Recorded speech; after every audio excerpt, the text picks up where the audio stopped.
Assalamualaikum warahmatullahi wabarakatuh. Alhamdulillahirabbil alamin wassalatu wassalamu ala asrofil anbiya'i wal mursalin sayyidina wa maulana Muhammad ibn Abdillah wa ala alihi wa ashabihi amma ba'd.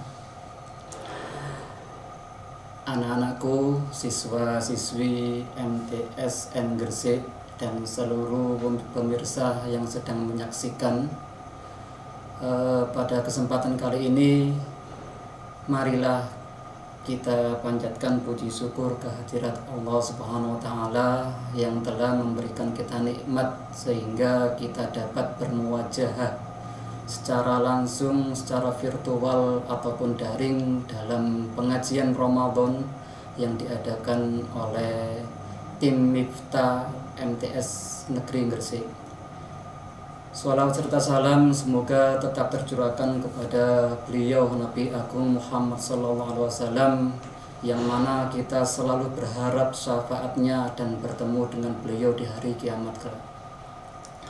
Anak-anakku dan para pemirsa yang ada di rumah, pada kesempatan kali ini kami akan melanjutkan kajian kitab Nashaikhul Ibad yang sudah pernah kita sampaikan di hari sebelumnya. Dan untuk pertemuan kali ini langsung saja tentang tema atau judul pagar diri dari setan. Nah, dalam kitab yang dikarang atau yang ditulis oleh Syekh Nawawi Al-Bantan ini mengutip banyak hadis, banyak asar dan al-akhbar yang memang ditujukan untuk memberi nasihat kepada para hamba, yakni kita semua, karena kita adalah termasuk al-abdu, hamba Allah. Anak-anakku yang ada di rumah, sebelum kita memulai pengkajian, saya harap kalian yang ada di rumah tetap ikhlas dan menyaksikan pengajian yang akan kami sampaikan. Dan jangan lupa sebelum menyimak, kita tetap berdoa agar ilmu yang kita sampaikan, ilmu yang kita dapatkan bisa bermanfaat bagi kita khususnya dan secara umum bagi masyarakat sekitar. Nah, sebelum itu mari kita baca surat Fatihah. Kita hadiahkan kepada mu'allif kitab Nashaikhul Ibad dan kepada guru-guru kita, kemudian kepada orang tua kita, dan tidak lupa untuk hajat-hajat kita. Ala hadiniyah wa ala kulli niyatin sholihatin wa bi syafaati Nabi Muhammad sallallahu alaihi wasallam wa li jami'i.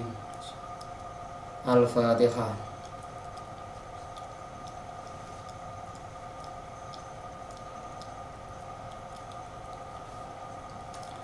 Bismillahirrahmanirrahim. Qala mu'allifu rahimahullah ta'ala wa nafa'ana bi ulumihi wa ata'alaina min barakatihi bidaraini amin. Angka bil akhbar al-husunu lil mu'minina minasyaitoni salasun. Angka bil akhbari iku kacerita kariwayat saking tabiin Ka'ab al-Akhbar. Ai maljail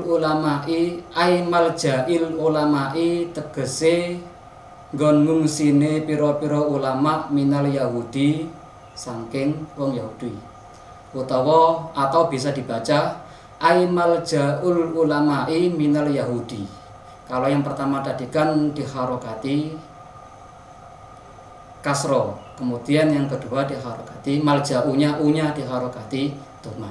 Kalau dibaca ai malja'u berarti ai malja'ul ulama'i utawi Ka'ab, malja'ul ulama'i iku nggon ngungsine ulama atau nggon rujukane pira-pira ulama minal Yahudi saking wong Yahudi.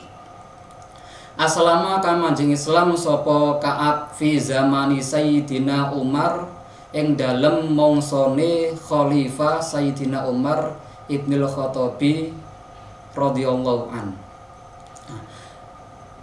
Pada hadis ini atau pembahasan ini itu sebuah asar atau ungkapan dari tabi'in, yang mana tabi'in ini bernama Ka'ab al-Akhbar. Nah, Ka'ab al-Akhbar ini dulunya memang sangat terkenal sekali. Ka'ab ini termasuk ulama orang Yahudi. Kalau mungkin sekarang gitu setara walinya orang Yahudi atau kiainya orang Yahudi. Dan Akhbar ini memiliki pengetahuan yang sangat luas tentang agama-agama Ibrahimiyah, yakni seperti agama Nasrani, agama Yahudi, kecuali agama Islam. Kenapa kok demikian? Karena memang ketika waktu kecil Ka'ab ini pernah diberi ayahnya sebuah buku, 3 buku. Terus salah satu dari 3 buku itu ada satu buku yang memang dikunci oleh ayahnya.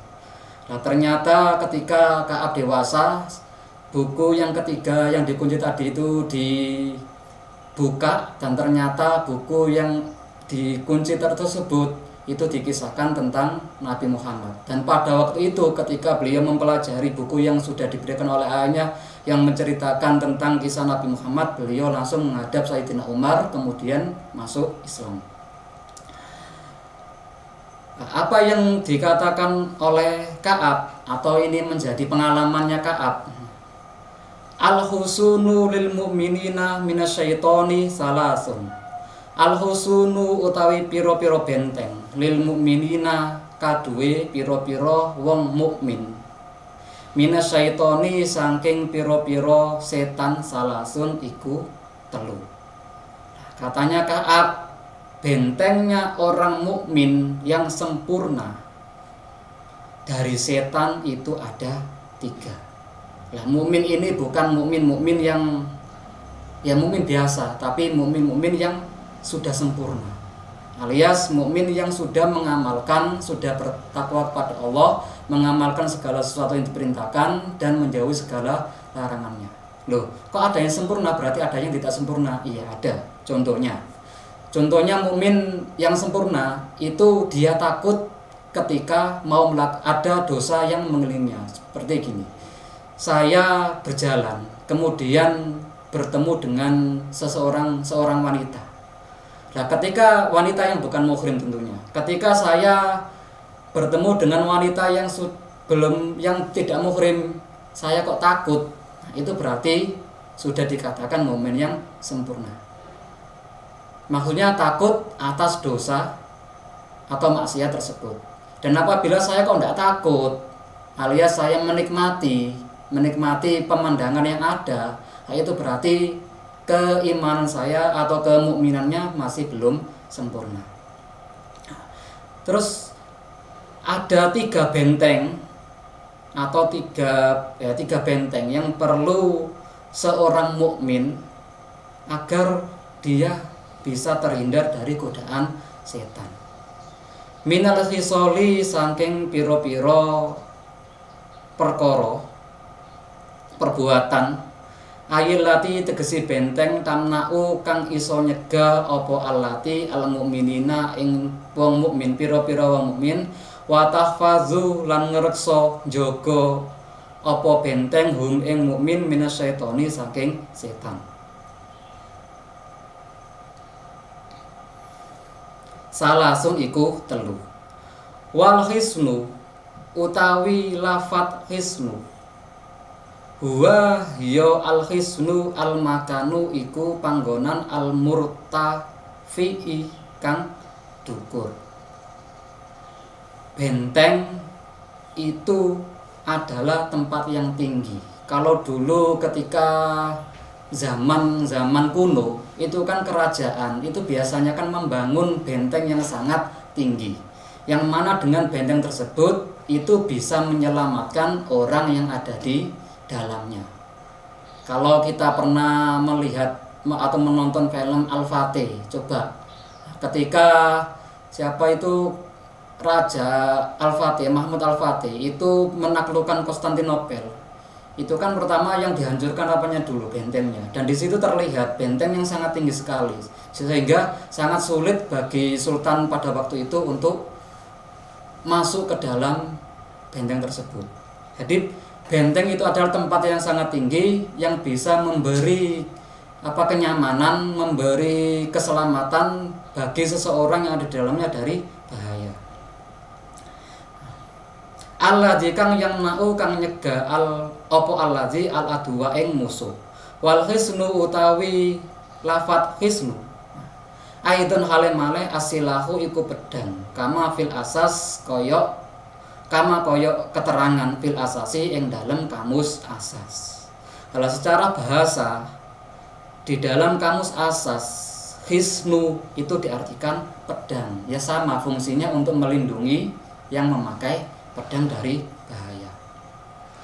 Kayak orang-orang yang perang itu kan mereka kalau zaman dulu, zaman kuno, perang itu kan masih memakai pedang atau tombak. Beda dengan sekarang. Kalau sekarang memakai peluru, memakai pistol. Ya, berarti kalau hisnu dikaitkan dengan zaman sekarang atau benteng dalam segi bahasa dikaitkan dengan zaman modern, ya berarti tank, pistol dan lain sebagainya itu yang bisa memberikan keselamatan atau memberi agar orang yang memakai itu terhindar dari bahaya. Nah, kira-kira apa 3 perilaku yang bisa mencegah seseorang mukmin dari setan itu apa? Yang pertama al-masjidu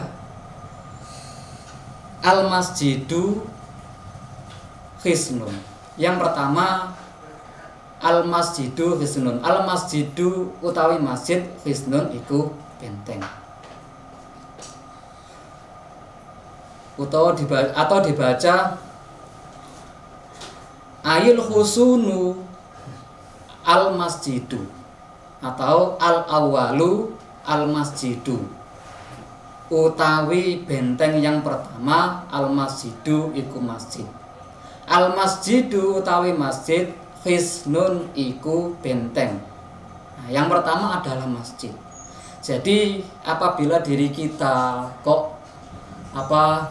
dalam diri kita yang kita rasakan itu banyak setan atau kita sedang tergoda setan, ya cepat silakan pergi ke masjid. Carilah masjid. Carilah tempat berlindung di masjid. Nah, kenapa? Li'annahu kronostuni masjid mahallu zakirin iku panggonane pira-pira wong kang eling utawa panggonane pira-pira wong kang zikir. Nah, jadi masjid itu tempatnya berzikir. Nah, Nabi Muhammad pernah bersabda, al-masjidu baitu kulli mu'minin. Masjid itu rumah setiap orang yang beriman. Wal malaikati, dan tempatnya para malaikat. Nah, makanya kalau kita semisal kita di masjid kok melihat orang atau seorang anak laki-laki rame, sekarang kan banyak ya, kita sholat taraweh terus di situ banyak mungkin anak SD atau yang masih kecil-kecil rame di masjid, itu jangan diganggu. Artinya biarkan saja, karena itu masih untung mereka berada di masjid, berarti dia masih aman dari godaan setan, karena dia berada di masjid yang mana masjid itu adalah tempatnya orang yang selalu ingat kepada Allah. Siapa tahu akibat syafaat dari orang yang berzikir yang ada di masjid, dia yang sedang ramai itu nantinya mendapat hidayah dari Allah. Akhirnya dia mau itikaf, berdiam diri di masjid dan berzikir seperti orang-orang lain. Itu benteng yang pertama atau pagar yang pertama dari godaan setan.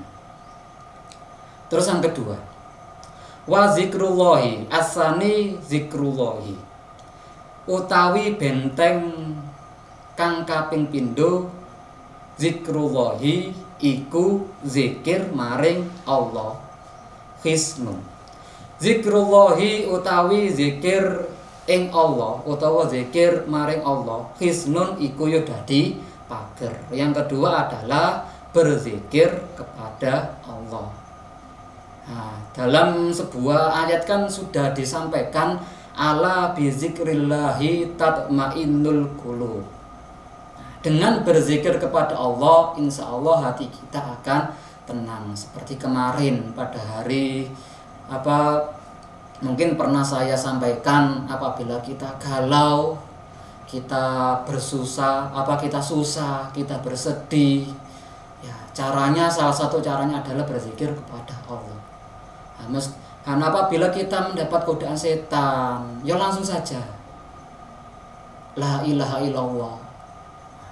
Tapi dalam kitab ini la siyama apa maneh la haula wala quwata illa billahil aliyil azim. Apa maneh maca kalimat hauqala, yakni kalimat la haula wala quwata illa billahil aliyil azim.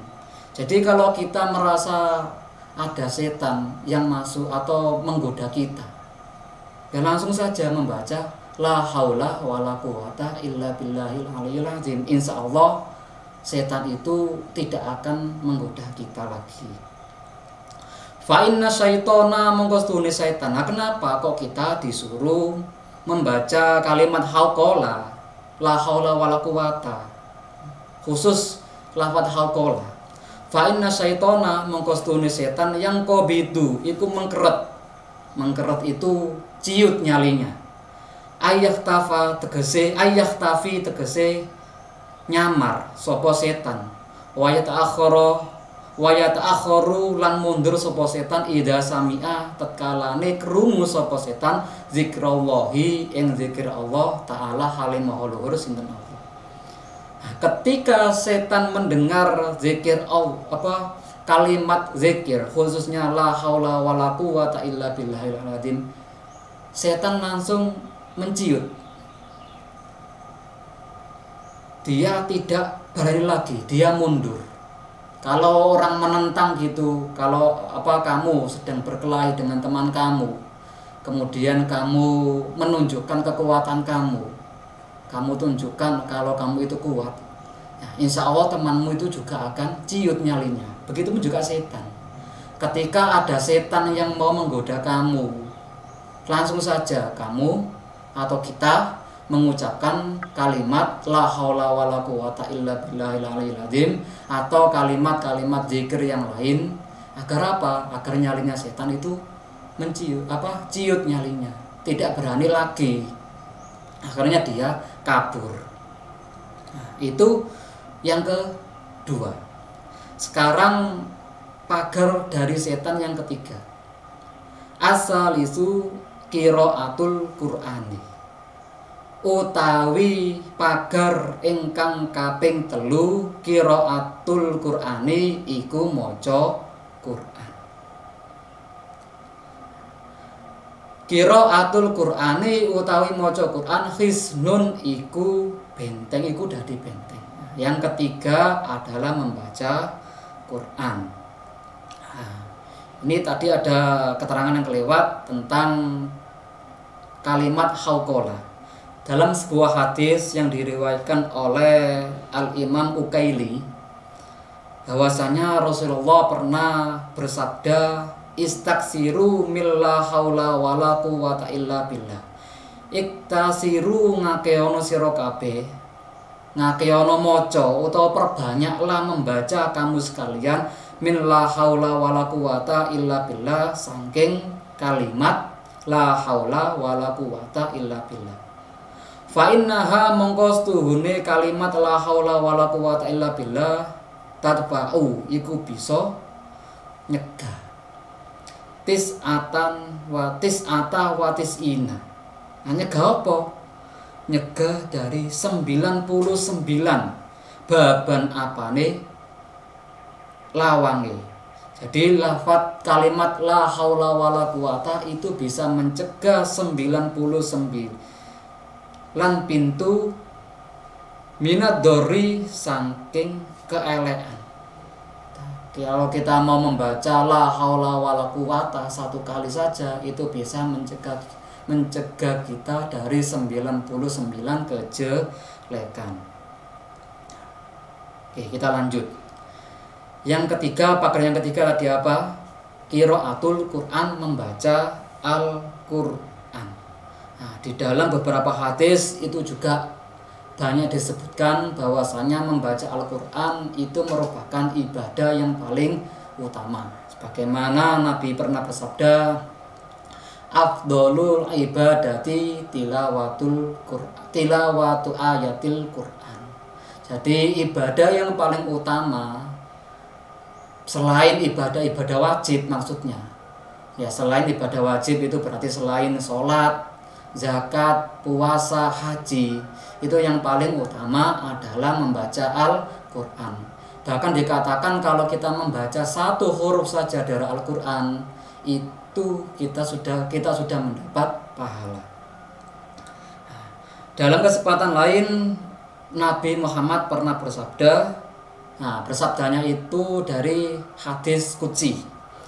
Ini kalimat-kalimat atau ungkapan Allah yang bukan Al-Quran, yang artinya siapa yang cukup sibuk membaca Al-Quran dan berzikir, niscaya aku berikan kepadanya anugerah yang paling utama yang pernah aku berikan kepada mereka yang berdoa.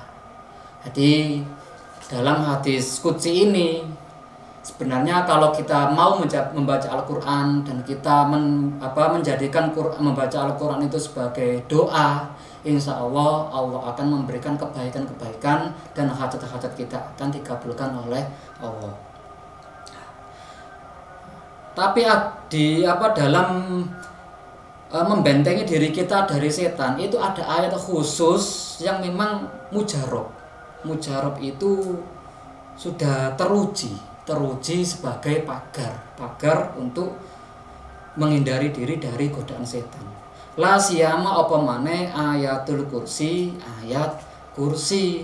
Nah, kalau kita dengan membaca ayat kursi, insya Allah ayat kursi ini yang menjadi pagar diri kita dari godaan setan. Dan ini ada hadisnya yang diriwayatkan oleh Imam Nasai, man qara'a ayatal kursi, man utawa sapa meneh wong qara'a iku maca sapa man ayatal kursi ing ayat kursi dubura kulli salatin ing dalem akhire saben-saben salat maktubatin kang den farduaken, lam yamna mongko ora nyegah sapa man hu ing ayat mongko ora nyegah ing ayat apa ayat kursi hu ing lan tamna mongko ora nyegah apa ayat kursi hu ing man min dukhul jannati saking mlebu surga illa ayamuta kejaba mati sapa. Jadi termasuk keutamaan dari ayat kursi itu adalah menjadi pagar diri kita dari godaan setan. Tidak hanya itu, ayat kursi juga menjadi sebab kita masuk surga. Nah, kalau kita pernah mengikuti pengajian Kiai Haji Abdul Ghafur, beliau selalu menjelaskan, selalu memberikan nasihat kepada pendengarnya, kepada jamaahnya untuk selalu membaca ayat kursi. Karena memang ayat kursi ini adalah ayat-ayat yang sangat istimewa. Menurut beliau, ayat kursi itu adalah kesimpulan dari ayat-ayat Al-Quran. Oleh karena itu, kalau kita membaca ayat kursi, insya Allah apa yang menjadi ketika kita mendapatkan bahaya, secara bahaya itu dari setan atau yang lain, insya Allah kita akan selamat dari mara bahaya tersebut. Nah, anak-anakku dan pemirsa yang ada di rumah, ayolah kita jaga diri kita dan kita jadikan diri kita sebagai mukmin yang sempurna. Kita amalkan amalan-amalan, 3 amalan yang sudah diamalkan oleh tabi'in Ka'ab ini, karena memang ini sudah teruji oleh Ka'ab sendiri. Nah, dan semoga kita semuanya bisa menjadi mukmin yang sempurna, mukmin yang selalu melaksanakan perintah-perintah Allah dan menjauhi larangan-larangannya Allah Subhanahu wa taala. Mungkin ini yang bisa saya sampaikan, kurang lebihnya saya mohon maaf. Wallahu a'lam bishawab, wallahul muwaffiq ila aqwamit thoriq. Wassalamualaikum warahmatullahi wabarakatuh.